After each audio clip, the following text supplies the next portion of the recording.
BFM Business, 10h, midi, l'émission 100% placement. Intégral placement, Cédric Decoeur. Avec Giovanni Filippo, donc depuis Bourse Direct. Bonjour Giovanni.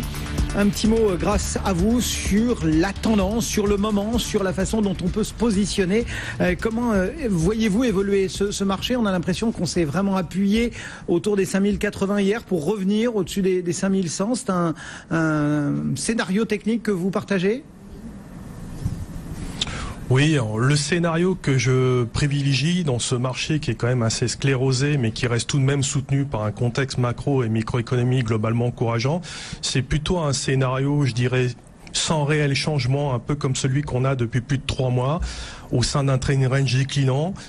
On n'a pas encore atteint les cibles que j'avais évoquées avec vous à l'antenne le printemps dernier, 5030, on a fait un plus bas 5046, le pied du gap Macron situé à 4969 sur le futur septembre et 4930. On va dire qu'on a une zone d'achat, je pense à moyen terme, assez intéressante entre 5030 et 4930. Bien sûr que acheter au plus près de 4930, ça serait même encore mieux, mais je pense que ce timing, cette opportunité d'achat, elle se fera certainement dans le temps et probablement dans les prochaines semaines. Je crois que ce marché va rester un petit peu comme ça indécis, renvoyé d'une borne à l'autre en fonction des considérations techniques à très court terme, et je vois pas de réel changement avant la rentrée au mieux, voire plutôt au mois d'octobre. Vous voyez, on aura le rendez-vous avec les banques centrales, mais on n'attend pas vraiment grand chose des banques centrales, plutôt en octobre avec pas mal de décisions, notamment sur des réformes aux États-Unis.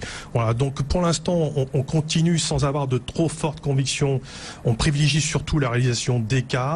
Donc sur la séance, voilà, on avait un objectif possible sur 5135 après la figure de retournement d'hier, on a fait 5120. On surveillera 5135 qui est un petit pivot intraday au-delà duquel on pourrait éventuellement refaire un pullback en direction de la zone des 5002. 5200 est vraiment le niveau au-delà duquel le courant acheteur pourrait retrouver de la vigueur pour peu qu'il soit tenu durablement. C'est ce qu'on surveille en cas d'échec, je dirais, d'atteinte des cibles que je vous ai évoquées précédemment. Voilà, donc pour l'instant, 5060 en partie basse en intraday, 5030 sur la semaine. C'est vraiment les niveaux d'achat de très court terme, mais vraiment dans le but de réaliser des écarts. Voilà, je ne crois pas qu'il y ait de gros changements. Techniquement, c'est assez creux. Au niveau du volume, on le voit, il ne se passe pas non plus grand-chose, même s'il y a des intérêts spéculatifs, comme vous le soulignez, sur certains dossiers, comme notamment CGG ce matin ou hier. Sans qu'on ait vraiment d'infos, là, pour le moment, d'ailleurs, qui explique ce bond de quasiment 30% de CGG.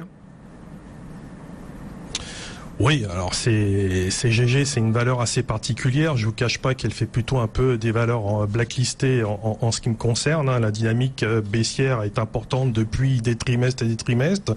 Économiquement, c'est une société qui est quand même en difficulté. Donc après, faut voir ce qui motive ce rebond assez fort. Voilà, c'est quand même assez dangereux à prendre avec des pincettes. Il faut vraiment que ça soit étayé par des éléments fondamentaux pour vraiment éventuellement revenir à l'achat sur ce type de titre très spéculatif. Ouais, CGG, attention donc, qui bondit de 28,77% et pour le moment toujours pas d'infos réelles sur ce titre CGG. On termine juste avec un petit mot sur l'eurodoll, forcément parce que tout le monde regarde évoluer cette parité. Vous l'auscultez de quelle façon ?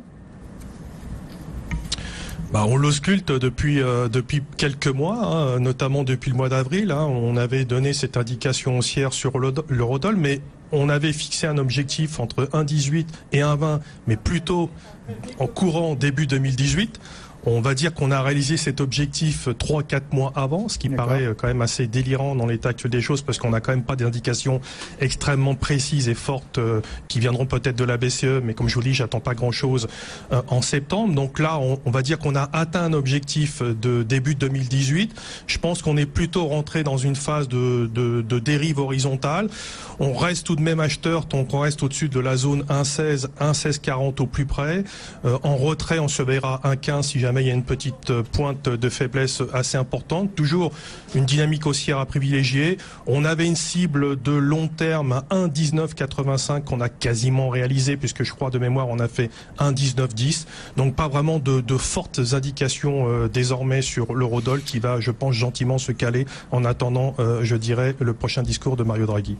Giovanni Filippo depuis Bourse Direct. Merci beaucoup Giovanni. Le marché en progression de 0,3%, 5104 points pour le moment. Dans le reste de l'actualité, d'abord de la politique avec